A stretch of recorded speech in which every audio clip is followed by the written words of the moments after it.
Dans une interview accordée à France 24, l'opposant tchadien Masra Succès a annoncé son retour au pays pour le 18 octobre prochain. Il y a 2 semaines, il avait déjà indiqué rentrer d'ici le 20 octobre sans précision de date. Il faut rappeler que le président des transformateurs et certains de ses compagnons ont quitté le Tchad après les événements macabres du 20 octobre dernier. Lors de ces manifestations contre la prolongation de la transition réprimée dans le sang, une centaine de personnes ont trouvé la mort.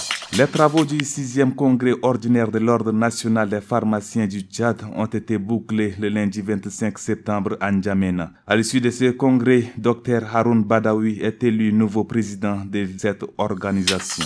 Le Premier ministre d'Union nationale Saleh Kebzabo a assisté à la cérémonie d'ouverture de la conférence parlementaire régionale sur la gouvernance et la promotion de la ratification organisée à N'Djamena ce 25 septembre.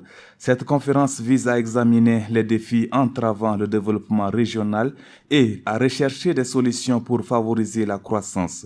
Les parlementaires participants de cette conférence cruciale sont encouragés à engager des discussions approfondies sur des questions essentielles telles que les droits de l'homme, la bonne gouvernance, la démocratie, la paix, la sécurité et l'agenda 2063 de l'Union africaine. La dame Alaham Dorombay Gloire a été battue par son mari, un policier de son état. Les faits se sont déroulés ce lundi 25 septembre aux environs de 23h au quartier Djinio dans le 7e arrondissement de N'Djamena. Motif, le mari est rentré à la maison en trouvant sa femme en train de dormir en laissant ses enfants pleurer. Alors il a décidé de surprendre sa femme avec des coups en la blessant au visage et au dos.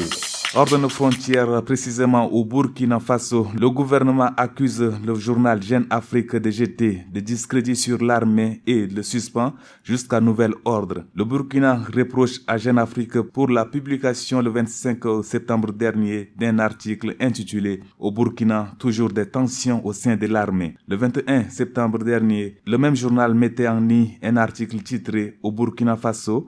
La grogne monte dans les casernes. Le pays des hommes intègres décide donc de suspendre, à compter de la date de publication du communiqué, tous les supports de diffusion de Jeune Afrique sur l'ensemble du territoire national.